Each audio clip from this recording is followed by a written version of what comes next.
What is going on, guys? It's Gene Jensen, and it's time for another Friday Night Live.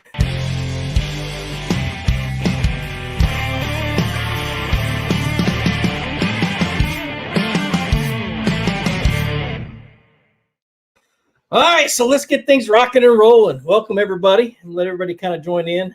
What's going on, Black Bass Angler? How you doing? I watched your video. I will. Matter of fact, I'll probably message you in the next day or two. I just haven't gotten back around to it. Been getting kayaks and stuff squared away for this season. So let me make a little adjustment so I can see the comments. Do a few little things here and there that's going on. What's up, Jeffrey? What's up, Bubba? Wow. All those comments jumped in all at once. Hey, Mark, what's going on? Parker Rolfe, what's going on, man? What is up, everybody? Now, for everybody joining me in on my podcast, welcome. What we do here is we get on my YouTube channel. We have a live event every Friday night where we do a lot of Q&A where people ask me about what's going on for the season, about bass fishing, about lures, about all kinds of stuff. And I try to answer the best I can. So that's kind of the way we roll here. But welcome. And I'm going to say hi to a few more people, and then we'll get things rocking and rolling. How you like this Flukemaster hat? I think it's pretty cool, but I cannot. Look at this. I cannot wear structured hats. They hurt. They just don't fit my head. So back to the Georgia hat. Oh, goodness. What's going on? Everybody smash that thumbs up. That's right. Hit the like button because that really does help my algorithm on YouTube, all that other stuff. It really helps people find the video because it kind of says it's trending or I don't know. So BW Smart Asian Carp Solutions. We might hit on that later on tonight. I'm not so much worried about it in the immediate future on Chickamauga, but they are in there. We know that. We knew it was going to happen. So, but yeah, these hats are pretty cool. I'll show you the two designs I have on my desk, and I got one or a couple of them right behind me. But they're on my website, flukemaster.com. But yeah, it's been a lot of fun designing them. As soon as we sell out of what we have in stock, we're going to be designing more stuff coming. So it's going to be pretty cool. So how about those LSU Tigers, man? Hunter, you remind me of it. I am so proud of those guys. I should have put some money on it because for about, 48 hours from the game, I started saying they were going to win by 17, and I should have put money on it. Oh, gosh. Man, even just before the game started, I was at a party, and the guy that was hosting the party said, "What do you think is going to be the score?" I said, "I don't know what the score is, but LSU is going to win by 17 points. 2 touchdowns and a field goal." Oh, man. But yeah, let's get the Q&A started. Woody Wilson says, "Hey, Fluke, what's your favorite braided line? Also, do you have trouble on bait casters with less than 40-pound braid?" My favorite braided line is Seagar Smackdown. It's super smooth, but it ties knots well. It doesn't dig into itself as nearly as bad as the other slick braided lines that I've tried. 40-pound or less, yes. I have issues with them backlashing, mainly, and it has to do with line diameter, I think. If you go up to a 50-pound or 60-pound, even if you don't normally fish that on bait casters, 50 and 60 is going to have a lot less trouble backlashing on casts. And the only thing I can attribute it to is how light that line is and the line diameter itself. So yes, those hats are available for purchase on my website. Let's see. Fluke is Derry McDaniel. What's going on, man? I haven't seen your name in a while. Shout out from Idaho. Love your videos. Thanks, Aaron. Yeah, I'm glad I put the Georgia hat back on. Thanks, brother. Atlanta Clutch. What's going on, man? Terry Clowers. Hello, Gene. What depth finder do you recommend for a kayak? I use the Raymarine Element. It is a high-end fish finder. But for anything, whether it be a boat or a kayak or anything, I always say buy one that has down imaging, regular sonar, and mapping, and then get the largest screen that you can afford. Then if you can afford side scan, get side scan if it works with your kayak. So, woo, let's see. Let me get caught up. Man, you guys are just Cardi James says Seagar what? Smackdown is what it's called, the braid that I use. I'm sponsored by Seagar, but I've been using Seagar since 2006 when I caught a 9.98 out of the grass on 8-pound test fluorocarbon. I've been hooked ever since. It ripped milfoil for 20, 30 feet. And milfoil coming up everywhere, and that braid, that fluorocarbon held up just fine in it. So I've really been a believer since 06. I've been sponsored by them for about 3 years back now. So what's the best cranking stick, not including a lipless? Ooh, it depends. I have 2 cranking sticks that I use the majority of the time, a medium heavy moderate, which is a 7'6". I have a 7'11" for deep divers, but 7'6", and then a 7'2" or a 7-foot medium moderate for the square bills, smaller cranks, like the series 3s for Strike King. When I start getting into the 5XDs, the 6XDs, I like to go to that medium heavy moderate. So just depends on the size of your crankbait, I guess. So I forgot to hit that little button. What are lures you use with a 6'6" medium heavy fast bait casting rod? 6'6" medium heavy. That'd be kind of a dock rod, something that you need to make, the shorter the rod, the more accurate you can be with it. So a 6'6" considered a fairly short rod. I'm going to throw things like square bill crankbaits, larger square bills when I'm trying to pinpoint cast, like spinner baits, maybe even a Texas rig, a jig, anything that's you're going to need to get pinpoint cast around docks, maybe lay downs, maybe things over top of the water, like overhanging trees and stuff like that. That's usually when I go to a shorter rod, when I need to really make some pinpoint cast. So Gerald Buckley, I've been using Lipless and rattle trap all winter and been catching good bass. Man, it's a great wintertime bait. I tried it the other day, but we were post front, or yesterday was post front. It was horrible. You'll see in the video that I launched on Sunday, the only thing I caught was a really big walleye, and it's in Georgia. Weird. Do you fish underspins in shallow water? I typically do not. If I'm going to throw something in shallow water, it's going to be a small that it resembles an underspin. It's going to be like a small spinner bait. So I usually use underspins. Really, they shine when the bass are out deep and they're suspended in the water column. There you go. There's a genius with an answer. That's what I'm talking about. The lighter braid travels faster, and that leads to backlash if you're not careful. Correct. And I backlashed a 40-pound test all the time. So Michael Moon, am I going to see you in Gadsden tomorrow? Probably not. Nobody's called and invited me this year. I think they just forgot. I'm not holding any grudges, but I probably won't be there. But what he's talking about is tomorrow at Gadsden is the first day of the 2-day Bass University that Mike Iaconelli and Pete Glusek put on. And it is, I go to as many as I can. This year I'm just not traveling much. So, but yeah, in Gadsden, I'm pretty sure you could probably drop in and pay. But it's always good. I know that they've got a bunch of really good pros giving seminars this week, so it should be pretty awesome.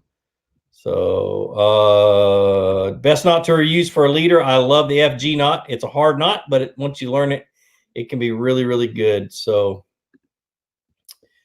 Cardi James, I've never fished Alston A, whatever that is. Daniel Reddy, if your FG knot is slipping, try to do more wraps. I'll go from 20 to 40 wraps. Yes. I'll start at 20. If I'm using like slick braid, I'll go 25, maybe 30 when I'm using super light line. But yeah, you just more wraps is all it is. Oh, cod fishing. Talking about the fires. What's up, Flukemaster from Australia? The fires are starting to slow down now. I can get out fishing for cod again. Dude, yeah. I spent about an hour and a half, 2 hours looking at what was going on down there. Oh my goodness, you guys. That's a lot of stinking land to burn. And I know that the media goes and tries to find the worst pictures that they possibly can, and they don't show the true aspect of it. But man, that's a ton of land. That's man, I hope you guys can recover from that pretty quick. It's amazing what grows up after a big fire. I remember the Yellowstone fires many years ago. We went before them and we went after them, and 3 years after them, there were beautiful green trees growing everywhere, and it's just like life was 10 times better than it was before. So, ever fished Altoona? Yes, I have. Do I like it? No, I don't. It's known as the Dead Sea for a reason. Dalton Yarborough, on my lakes in Texas, my water is upper 50s to 56 to 59, which is about what we are right now because of the warm weather.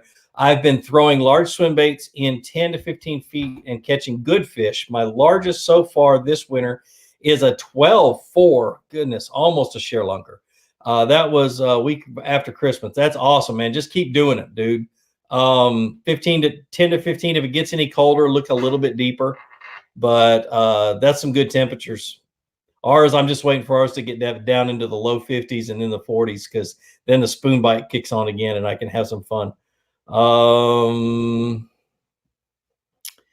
If you guys wonder why I skip your comments, is because when I stop to read one and to answer and I scan up, it automatically just flashes all the ones I missed past me, and I have to go back and try to find which ones I missed, and it's hard. Daniel Reddy, she's doing great. Texas, Georgia boy. Water temp is 55, grassy bottom, muddy water. What should I be throwing? Muddy water, the fish are going to be shallow. They're going to be really tight to cover. 55 degrees. They should be fairly active. Just throw as many. I'd throw reaction baits like a spinner bait or maybe a square bill and bump as much shallow cover as you can find. They'll be super shallow in muddy water. Muddy cold water is my worst conditions. I literally will pack up the stuff and go home if it's like 50 to 40 in the 40s and muddy. So bass just don't. You're lucky to even bump a bass in the back with something. So, Dalton, do you throw large swim baits 8+ in the winter? I want to this winter. We have not had a winter yet. Our water temperature is still in the mid 50s, so we haven't had a winter. We get down into our air temperatures are getting down in the 20s this next week, so hopefully it'll drop the water temperatures. But that's something I really want to do. I have a whole lineup of swim baits, bull shads, all kinds of stuff ready to go. So.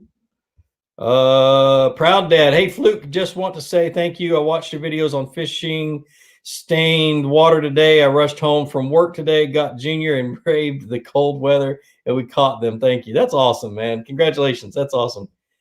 Favorite bait for riprap is a square bill. I love destroying the bill off a square bill, fishing riprap. Parallel it. I have 2 or 3 different square bills I'll choose from. One to go shallow, one to go a little deeper, and one to go deeper than that. And I want to fish the deep edge of the riprap to start with, and then work my way shallower and parallel the bank. So, have you tried swing head jigs with a rage bug before? Yes, I have. I used to fish them all the time. And swing head jig heads, they don't get hung up nearly as much. I don't know what the science is behind them. But it's one of those things when you drag a bait through thick and heavy cover, you can get hung up really easy. And those swing head jigs, especially those Strike King ones that have the pointed nose, those are really good. So, how long should you leave the line on your reel? That's a hard answer or question to answer, mainly because it depends on conditions, but then it depends on how much you use it. I will go as long as I possibly can. And then some. I usually go until the line just feels like, what do you say? It's just got a lot of kinks and stuff in it from backlashing and so on and so forth. I'll use it and use it and use it until until it just feels like crap, and then I'll take it off. I recommend you take it off before that, but I always like to see how far I can push it. If you leave it in the sun a lot, if you leave it outside a lot, probably if I had to put a date on it, every 3 months. But if you store your rods and your line and stuff inside, and you're spools in a closet, you can keep that for a long, long time. The longest I've ever had line on the rod, it was Seagar InvisX 20-pound test. I put it on a jig rod. I sprayed it with KVD line and lure, and I wanted to see how long I could make it last. And I was back when I was guiding on Kingfisher, and I caught over 1,000 fish in 3.5 years. I kept that line on there, and the only reason I took it off is because it started to look cloudy, almost a milky color. And Seagar eventually, once about last year or 2 years ago, they told me that it still would have lasted another year or two, but I took it off when it started to change color. So. Super Bowl predictions. I'm not an NFL fan.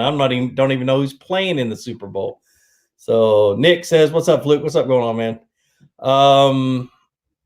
Is a whopper plopper good in winter months? Typically, it's not. Down in Florida, it might be because the baths are shallow and active, and they'll break the surface. I'll give you, for instance.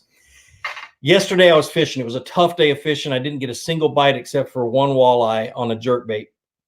And so, but I pulled up to a really steep ledge, and I pulled in hard, and I pushed bait fish up against that ledge, and the bass started schooling in front of me. They never once broke the surface. They only boiled. And if for some reason, when they're not shallow or when in the wintertime, even if they're schooling, 9 times out of 10, if the water's not warming up, if it's cooling down like it was yesterday, they don't break the surface. They don't want to break the surface. And so the biggest thing I've noticed is that topwater just does not work in most of the country during the winter months. And it's just because the bass are not in the mood. What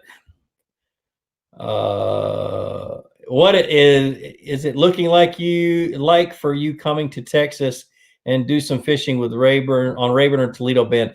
Oh, Jeffrey, I'm actually going to be in Texas. I'm fishing. I just paid my entry fees for the Bass Nation Kayak. What is it called? Kayak Opens. I paid my entry fees for Lake Fork. I'll be fishing Lake Fork in March, and I'm also fishing Logan Martin in Alabama in March. So both kayak tournaments. So that's when I'm coming to Texas. I don't know if I'm going to stay around much. I can't stay around much longer because I got to haul tail back and get ready for the KBF National Championship. Because then I have a chance to win about $70,000, $80,000. Gene, you know any good places to fish south of Atlanta? There's a lot of good county lakes that are electric only or kayak only, or not kayak only, but electric only lakes. There is north of Macon. There's Juliet, which is a really good lake. It's a 25 horsepower max on that one. And I think that's the one. Those are the ones I know of. There's a lot of new ones down there since I fished south of Atlanta. So,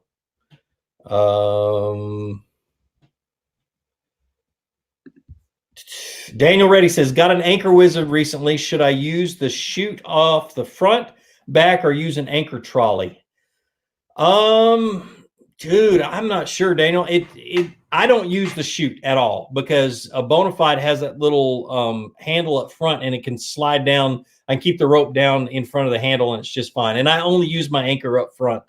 But I've been toying with the idea of putting an anchor trolley on there. What's the advantage of an anchor trolley is you can move your anchor point on your boat with an anchor trolley. So if you want to face down current or downwind, you can move your anchor trolley to the back, or your anchor to the back, and it's just a matter of pulling a rope. So I would recommend using an anchor trolley, but I don't do it personally yet.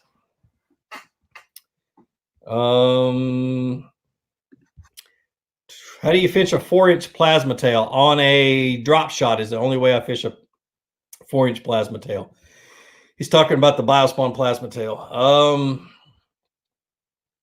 Let's see. TJ Freeman, hey, just got a John boat last year and have not had much luck at Altoona. What is a good lake to fish in the Woodstock, Georgia area? Altoona is not a bad lake. It's just got a lot of small spotted bass. I'm not sure, dude, around the Woodstock area. I fish Rocky Mountain PFA, which is right up here in Rome, and it's a really good public fishing area. It's got big bass. They're hard to catch because it's an offshore lake. But it's I don't know, man. Not off the top of my head, I can't think of one. Let's see. How about coming to Arbuckle Lake in Oklahoma? Dude, I almost fished there last year. It was on my way home, but then I had to detour and I couldn't go by there. I will, man, because that really looks like a special lake. It's one of those things where I looked at Google Earth and I'm like, I'm traveling this way, and I found a lake and I was like, man, that would be awesome. So thanks, Bubba Basson, for helping answer questions. I really appreciate it. What's your opinion on fishing line? Is Fireline best for everything? I hope you're trolling me, Nicholas, because Fireline sucks. Oh my goodness. And I don't say that about much, but I do know that I can't stand. I tried Fireline once and ripped it off the reel and threw it in the trash, and that's just that's the reason why I say it. So, oh man. Let's see. I'm trying to find questions. Let's see. Sean, thanks for the $5, man. That's awesome. I appreciate it. Hey, Fluke, hope all is well. Do you know why Concept Z was discontinued? I don't know. I have no clue. And I talked to them on the phone. Actually, I talked to 3 or 4 of them on the phone today, and I didn't ask. They'd probably tell me, but I have no clue. It's snowing and 27 degrees in Chicago. Think bass are biting. They could be. I don't know. I hate cold weather. So, but for 13, typically when they discontinue something, they're coming out with something that is an upgrade at the same price point.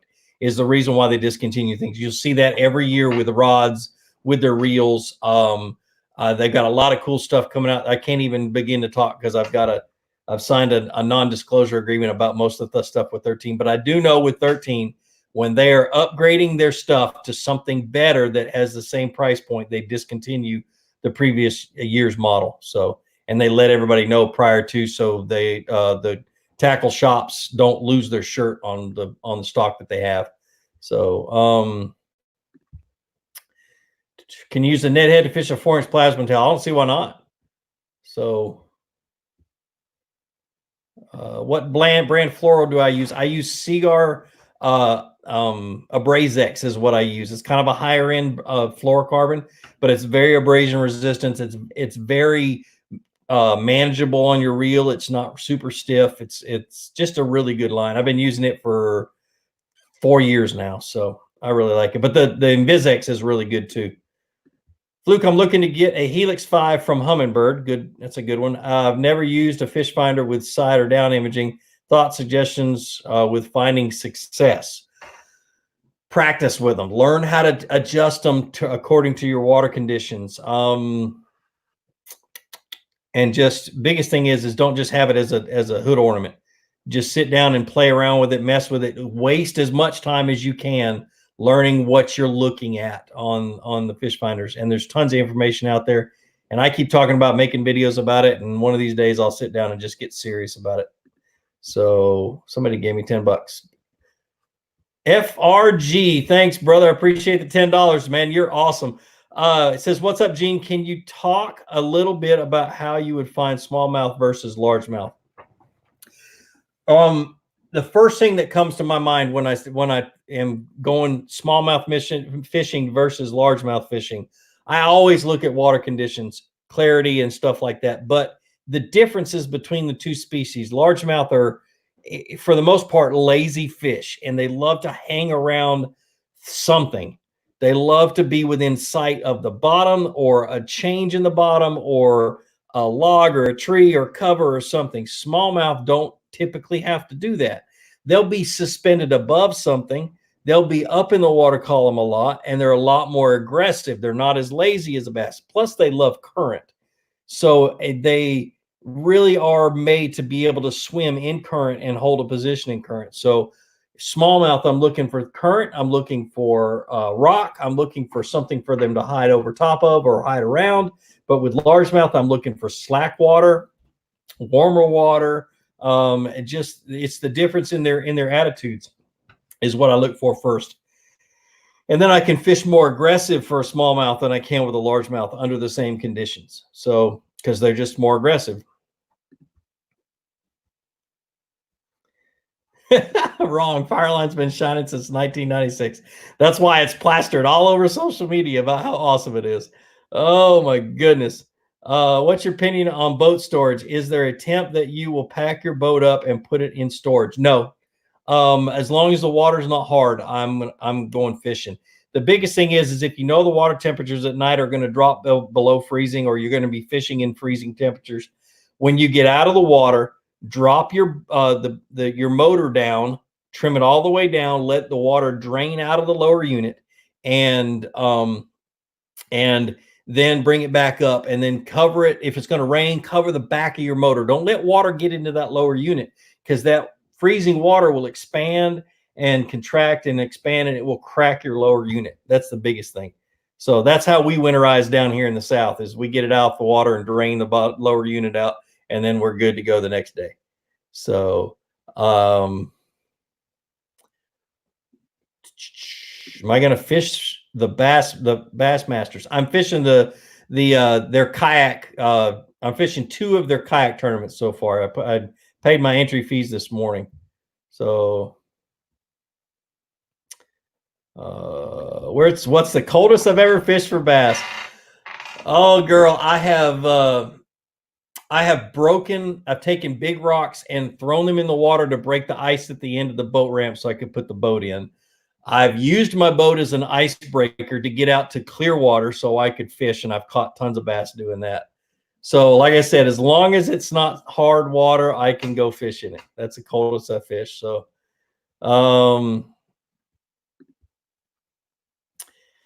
Gene, you still feel confident with FG knot when using a weaker leader and a stronger braid? I saw a video that stated that FG knot is only meant when using a stronger leader and weaker braid. I use 20-pound braid and 8 and 6 pound fluorocarbon all the time on my spinning rods, all the time. And I've never had an issue with it unless I tied the knot wrong. It has more to do with line diameter. You don't want to use a line that is where the braid is a thicker diameter than the line. That's the only time I can think of it being an issue. I'm gonna put that to a test one day, though. So it has to do with line diameter, not the pound test of the line.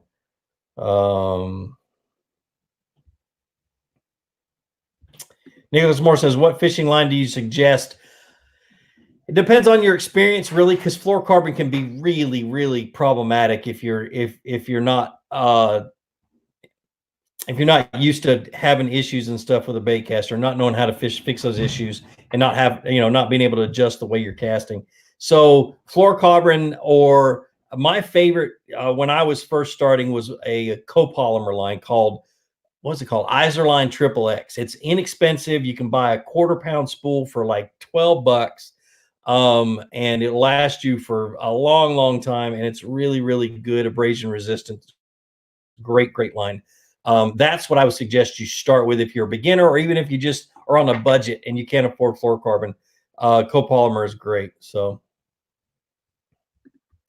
have you caught a Georgia River Slam on the Ocmulgee River since you already caught it on the Flint? Not on the Ocmulgee, I have not.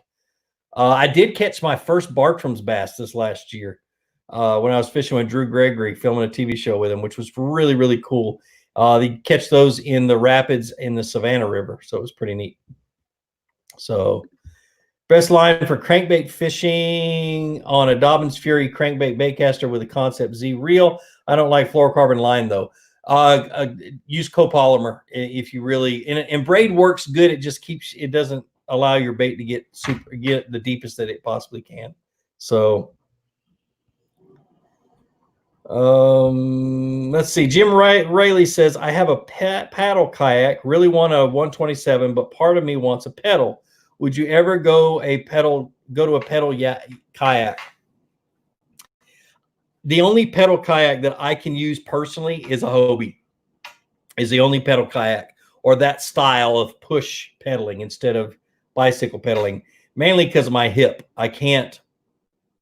If I use a pedal kayak, that's like what I call an egg beater kayak. It'll be 2, 3, 4 weeks of me recovering from issues I have with my hips. But the Hobie's still the best out there, no matter what you're looking at. So you have a choice. You can have the best paddle kayak in a 127 or the best pedal kayak in a Hobie. But yeah, dude, if I ever go to a pedal, it's going to be a Hobie. So am I filming at Logan Martin? Yes, I am. I sure hope to. Favorite bait to use on an A rig? I like the 3.5 inch Rage swimmers is what I use. And the color just depends on the water temperature or the water clarity. Can I use a spoon bait in winter months more than, or is it better than lipless? I change between the two. I really do. And I fish them pretty much the same, just bounce them off the bottom and let them flutter back down. But either one, man. So a blade or a spoon doesn't make as much noise. How much, Gene? How much I donate to go fishing with you next time I'm up at Lanier? Woo! I haven't been to Lanier in a couple of years. I don't know. Good question. New to kayak fishing. Any advice? I'm gonna give you what I tell everybody. Do not ever fish out of your kayak without your PFD on. Ever. I don't care. We lost a guy, a 70-year-old man on Lake Fellsmere in Florida. Water temperatures were fine. Everything. He was found dead under his kayak the other day. And so you just never know. Wear your PFD. Always let people know where you are and what time you're going to be back. It's all about safety when it comes to me. It doesn't matter what the water temperature is. If the water now there is a video I'm going to do this next week about cold water and kayaking. It's called the rule of 120. If the water temperature and the air temperature combined does not equal or greater than 120, then you need to have anti-exposure gear on, which is not your hunting coveralls. That's an anchor when it gets wet. You want to have clothes that are going to keep you dry if you fall in the water. And I'm going to do a video about it next week. And those clothes aren't cheap. They're not cheap at all, but they're worth your life. Number two, or the other one just popped in my head and went right back out. I can't remember what it was. Oh, learn how to get back in your kayak when you fall out.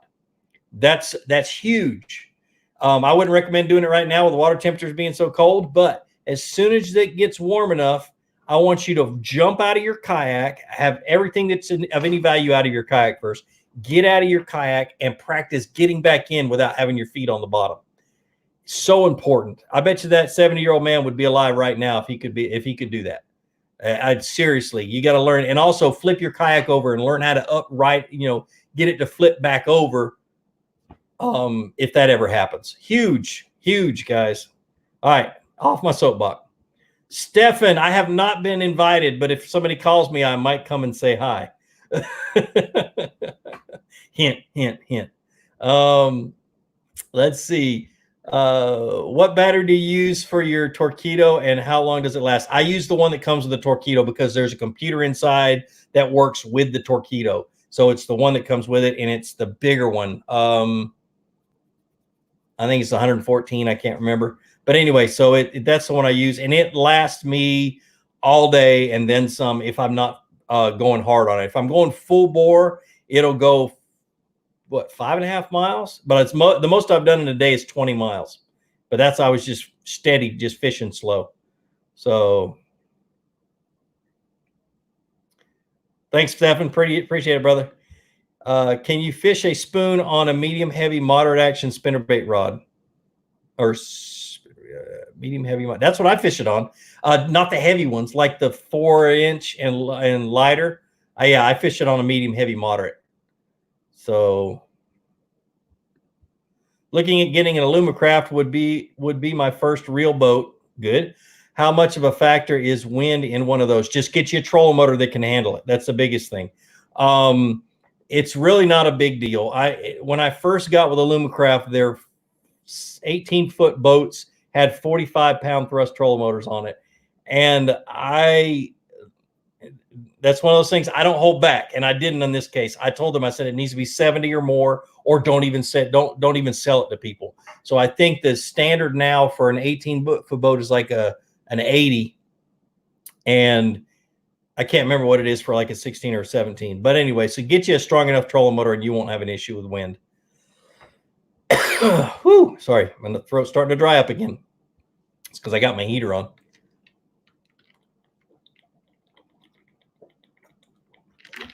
All right, sorry, I had to take a drink. Nick, man, thanks for the $3 Canadian. Appreciate it, brother. I really do. I got a place on Jackson, but no boat, so I have no idea how to fish. Seawall starts at 4 feet, very rocky bottom. Any tips also? Best baits to use right now? Right now, I don't know what Jackson you're talking about because there's like 2 or 3 different Jackson lakes that I've fished, but really the fish are going to be deep in the ditches out in the pockets on Jackson. Jackson, if it's Jackson Lake just south of Covington, that's an old lake. It's silted in quite a bit, so there's not a lot of hard structure down there. If you've thrown some brush piles out into a pocket, they'll be on those brush piles. So what's my opinion on DC reels? I've only tried one once, and so I go off of what my buddies that I trust have said. I have one buddy that has them and he loves them, and I've got one buddy that had them and he got rid of them. So it's kind of hard to say. It's all personal preference from what I've guessed. So difference in Source K and Source X reels is the difference is the quality of the bearings and some of the materials on the less expensive one, and I can't remember which one it is. I think it's the K.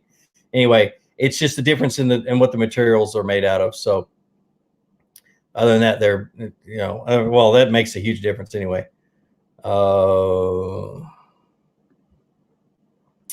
Everybody says slow down in the winter. What's your general rule for how slow to fish in the winter? If it's tough, yeah, slow way down. If it's if you've got really good conditions like cloudy, overcast skies, it's been stable weather for a few days, that kind of stuff, I like to scare the living crap out of them. I'm not one of those that's going to be like dragging a worm and falling to sleep. I'm going to be ripping some type of a spoon off the bottom, a lipless crankbait. I'm going to be running a deep diving crankbait through the middle of them. My goal is to scare them into biting. And once you get them turned on, you can catch them. It's crazy how that happens, but they will chase a little ways in the wintertime. Now, if your water temperatures are in the 40s, you kind of got to slow down a little, but still a jerk bait, a spoon dropped on their head, I mean, they're going to open their mouth for sure. Let's see. Hey, Bryce, how you doing, man? Fluke, have you ever fished Lake Harding or Bartlett's Ferry Lake or West Point? No, I haven't. I think I've fished Bartlett, but it was 100 years ago. I don't know. But no, I haven't fished I was on West Point this last year, but I didn't fish it. Kong Vang says, I'd like to share my spotted bass PB story with you. I broke my PB twice. I will tag you in an Instagram right now. I donated, but you missed it earlier. Thanks, man. I don't know how I miss them. Some of them show up here. I'm using a outside website to run my to run my live events, and so sometimes I guess they just don't show up. I'll have to check. Fluke, Fluke, have you ever fished? Oh, I already read that one. Does Lew's make Bass Pro Shops baitcaster reels? I don't think so. I think that they're made in the same factory in China. The way a lot of the bait or the tackle is made in China is a company makes a big order, say for like a full quarter of a year. They make an order and they place it, and then they have to wait their turn. And so say 13 Fishing has their reels made, and then after them they retool and they change everything up, and then they make all Lew's reels, and then they retool and they make everything up and they make all whatever different, they switch things up. And so it's probably the same factory in China. So and that same thing happens with everything, rods, baits, everything. Let's see. Is spinnerbait just a no-no? I saw it. Is spinnerbait just a no-no in winter? No, it's not. But I like to what's called slow roll a spinnerbait. Usually when the water temperature is starting to warm back up after this coolest part of the year in the wintertime, I might throw a heavy spinnerbait out and just barely get it off the bottom and barely get those blades turning. But typically I'm going to use something like a chatterbait just because I have more success with it than I do a spinnerbait. So I'm not saying it's a no-no if you want to try it, but there are better baits out there. So curious as to what percentage of the time you use a spinning versus a bait caster. 1, 2, 3, 4, 5, 6. I got next to me 7 bait casters and 1 spinning rod. So, but the biggest thing is it depends on the technique, really. Light line techniques, I'm going to use a spinning rod. Everything else, I'm going to use a bait caster. So it's hard to say what percentage.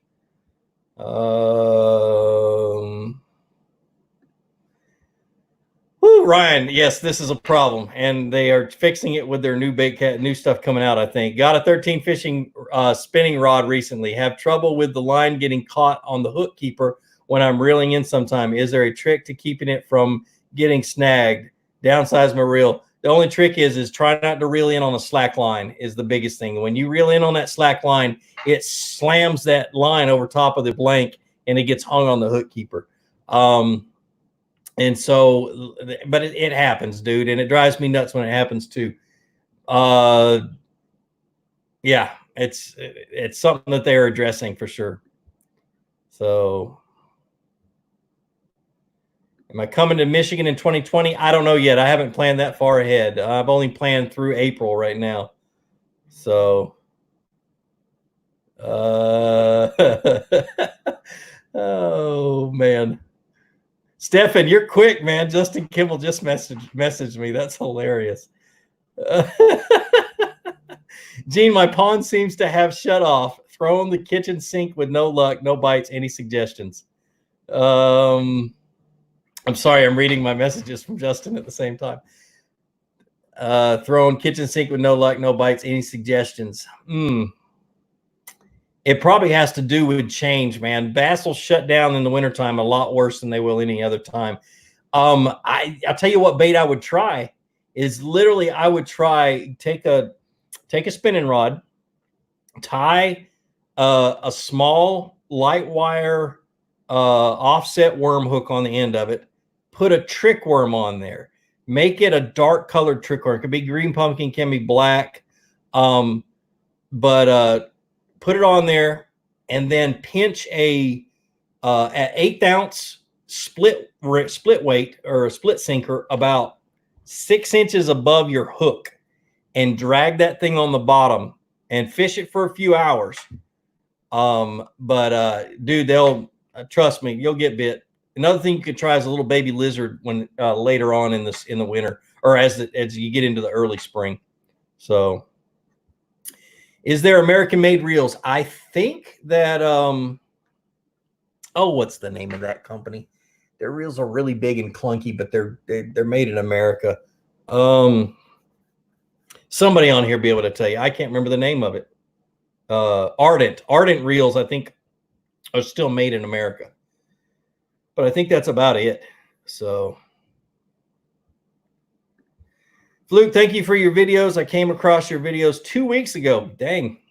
And it's been really refreshing learning new techniques. Thanks, Dax. I really appreciate it. I'm sorry I haven't launched any new videos lately. I've got 2 in the till. I'm editing. I hope to start launching again starting on Sunday.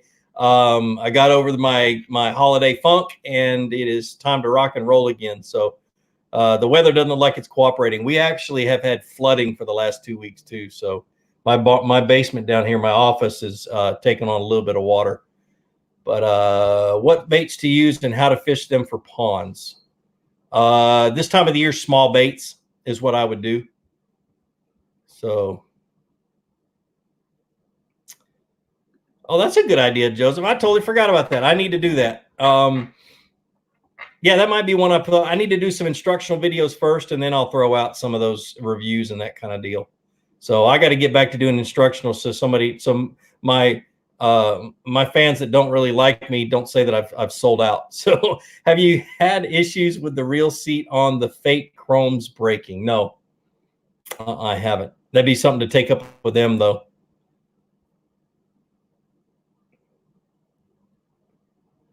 What do you think about the 13 Fishing Black Muse baitcaster rods? They are awesome. They're a little out of the price range I like to promote. They're 180 bucks is what they are. They're a little out of, I like to stay around the 80 to $120 range for rods, but I have a ton of the Muse Blacks. I have a ton of them and I love them. I fish them in tournaments. I fish them all the time. The ones I talk about are the ones I feel like the majority of the people that are attracted to my videos can afford. So not saying a lot of you guys shouldn't be rich. I'm just saying. Any Texas trips? Mark, I will be fishing the Bass, what is it called? The Bass Kayak. Anyway, the new Bass Kayak tournaments. I'll be fishing Lake Fork coming up in March. So in early March. Literally, I'm leaving the Sunday of the Bassmasters Classic, and I'm going to be there that whole week on Lake Fork. So best winter baits. I can't tell you what's best,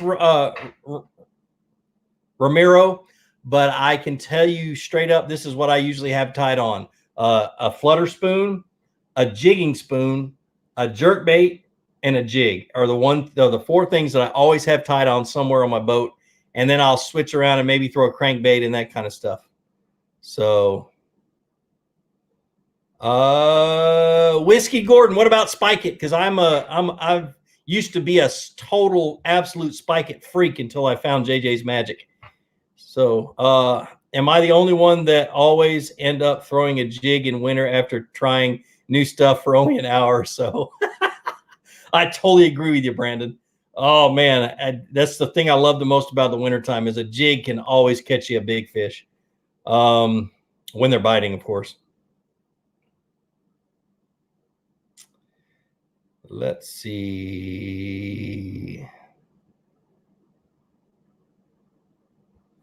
What did I say about Justin Kimmel? Holy crap, I missed that many comments. No way. Sorry, guys. I got carried away. I have 4 Ardent Tourneys, good $100 reel. By the way, did you get $25 I sent you? Was curious about your favorite jerkbait rods. Let me hold on a second, guys, because I think some of this is maybe popping up over on my YouTube channel. Let me see, and I'm not getting it all. Let me open that up real quick. Just give me a second. Takes me just a minute going to my lives.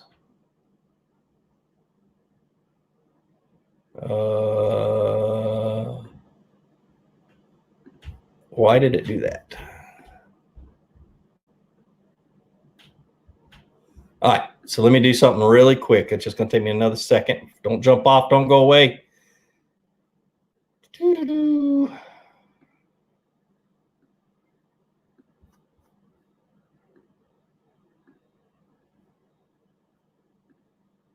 I don't know why. Huh. Yeah, some of them just aren't showing up over here on StreamYard. That's weird. I'll have to bring that up with the StreamYard guys. How does side scan work in shallow 4 to 6? Oh, hold on. Let me go back to just curious about your favorite jerkbait rods. I have 2 of them, and I just filmed a jerkbait video yesterday, so you'll see them. But I have one that you guys can buy. One of them was one that 13 sent me to be a test rod, and I fell in love with the blank, so I turned it into a jig rod or to a jerkbait rod. But a medium moderate action rod, 7 foot to 7'2", maybe a 7'3" medium moderate action rod is what I use for jerkbait.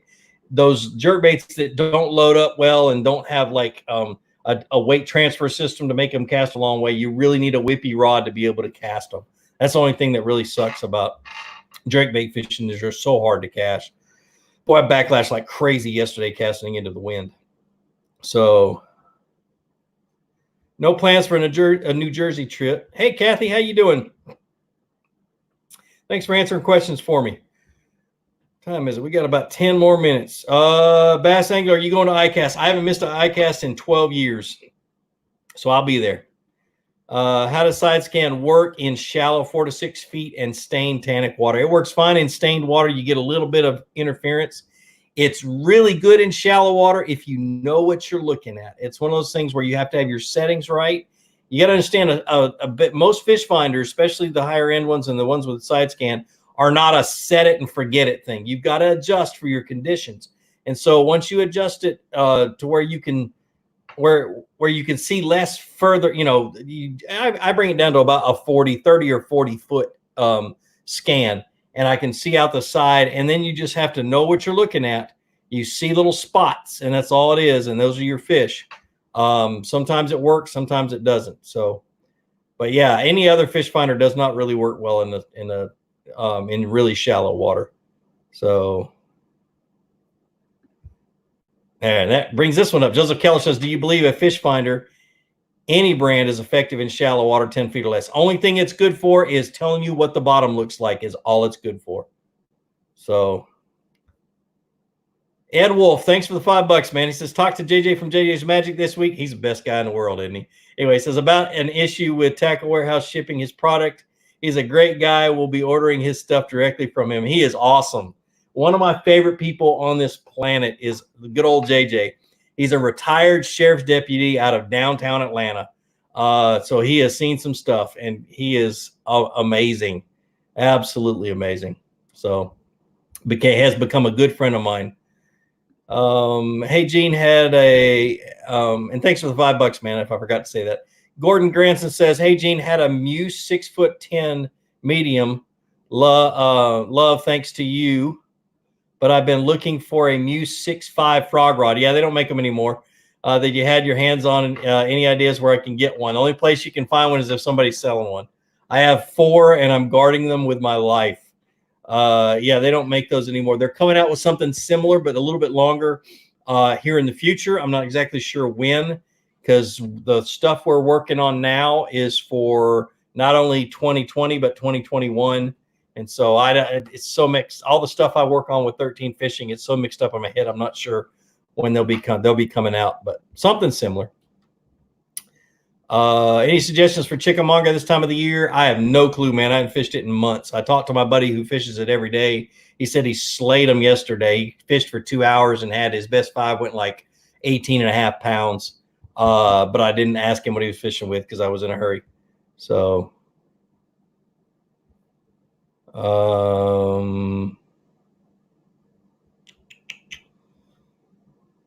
Tom Winkler. Sorry. He says, I finally caught the live show. That's awesome, man. You caught about the last 9 minutes. So I start at 8 o'clock now. Hey, Fluke, is it a good idea to fish braid in stained water? It's not a bad idea. I'm going back out in the morning and I have one reel with braid on it. Don't feel like respooling. There's no reason to, dude. Yeah, in stained water, you'll be just fine. I'm not too picky about it. The bass shouldn't be too picky about it. Figure out how to tie a leader on there if you can. There's several different knots. I recommend the FG knot, but the improved Albright or the Alberto knot, which they're about the same knots, are really good as well. So Max Fry says, what lake do you fish? I usually fish the one that's got water in it. I rarely ever fish the one that doesn't. And that's kind of how I see it. If there's a lake that I can get access to, I'm going to go fishing. I've been all over the country this last year, fishing all over the place. So what jig brand do you prefer? I prefer what's called, it's called Seabird Outdoors. It used to be G-Man jigs way back in the forum days. And then he started making them and he had to change his name because of other people called G-Man. But they're called Seabird Outdoors, Siebert. And I actually designed a line of jigs for them called the Flukemaster series. I don't make a dime off of them. But I love those jigs. I love those colors, and you can get just about anything, and they're dirt cheap. He makes them in his garage, and they're dirt cheap. So, Joni, planning on coming back to Chick anytime soon? Still waiting. I know, man. I thought about that the other day. I still owe you a fishing trip. I already caught 2 over 8 pounds in the last 2 weeks on a trap and a football jig. That's awesome, man. That is awesome. I'm going to have to do it before the middle of next month, because on the 24th of February, I'm leaving the house and I probably won't be back until April. So, let's see. How do I fish for bass in super clear and grassy lakes in the spring. Whew. I could tell you all the details, but it'd probably take me about 30 minutes. I've got 2 videos, actually 3 videos on how to fish grass. But in the spring, I would literally think about fishing on top of the grass. Fish what's called a split shot rig or a mojo rig. So is exactly what I would do. Something I could fish over the grass, maybe even a lipless crankbait, ripping it out of the grass. I don't know what kind of grass it is or anything else, but yeah, dude, definitely go watch those 3 videos that I've made about fishing in the grass, and you'll learn a absolute ton. Steve Story, man, thanks for the $5. He says, just got one bait caster. Find hook setting awkward compared to spinning. Do you brace the butt against your side or angle the butt from forearm for leverage? If it's like a cranking rod, if I've got the rod low and I'm cranking and I need to sweep set, I always have my leverage on my forearm. But if I'm jigging and I'm throwing a Texas rig, it's going to be in my side right here. I end up having a bruise right here on my side because of it. But yeah, it's one of those things, dude. You just it's muscle memory, and you'll get it, dude. Just don't give up. You will definitely get it. Thanks for the $5. What's your opinion on Shimano reels? My opinion has not changed in many, many years. I have yet to hold a Shimano reel in my hand that felt like how much they were charging for it. And that's how I feel about Shimano. I haven't bought one in years. I used to have a bunch of them, but I've never held one that felt like its price. So that's my opinion. Have you ever fished Center Hill Lake? I have not. I know Alex Rudd has. So do I fish a Carolina rig more than a jig? No.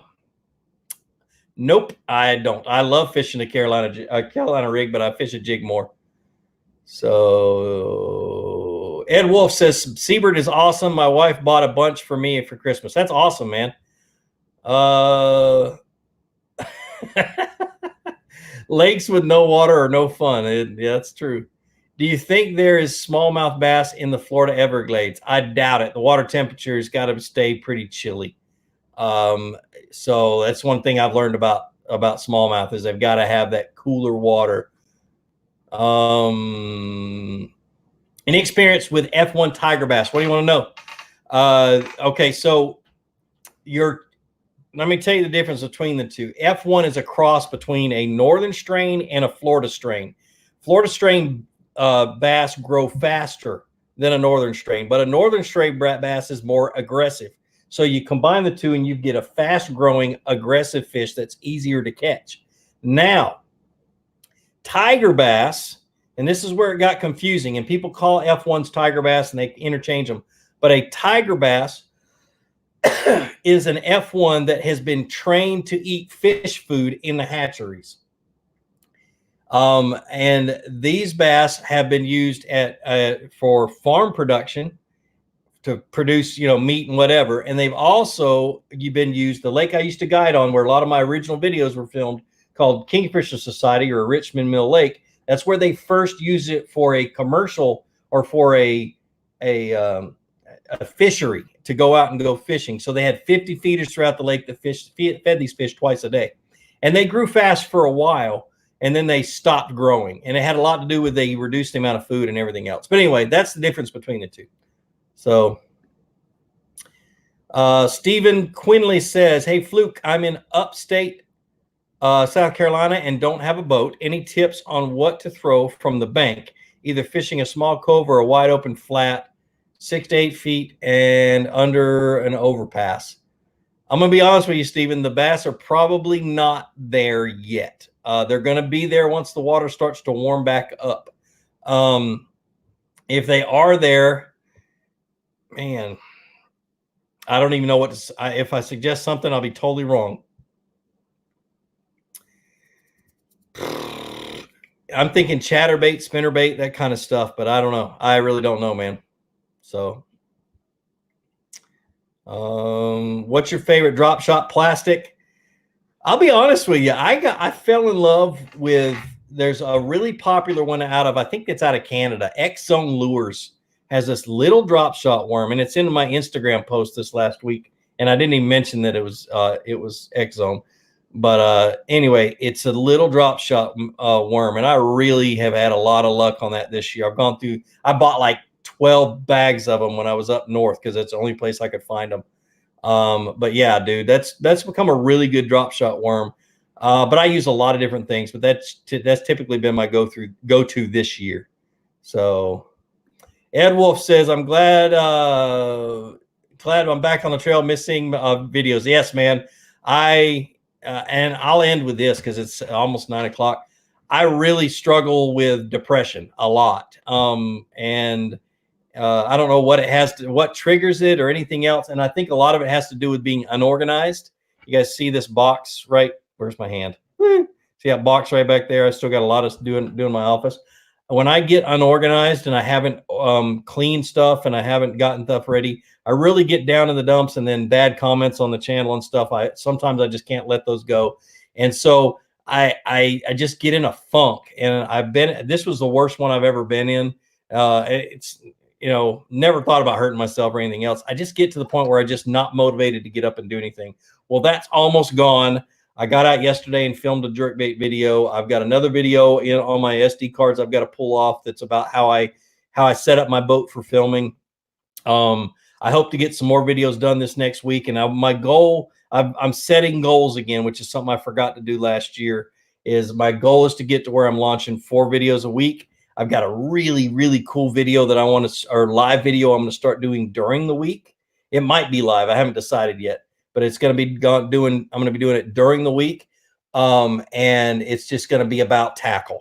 And I might even call it Tackle Tuesday or something like that, but it's not going to be Q&A or anything like that. It's just going to be a video of me talking, and talking about tackle. But I'm not going to go into any further than that. But it's, it sucks. And anybody else who is ever down in the dumps and ever, not motivated to get up and do stuff, the best thing for me is to get up and clean up my crap and get my life organized and get things straight, so I feel better about my life, and then I can get things rock and rolling. So I really appreciate everybody joining tonight. It's been awesome. You guys really motivate me to get things rolling.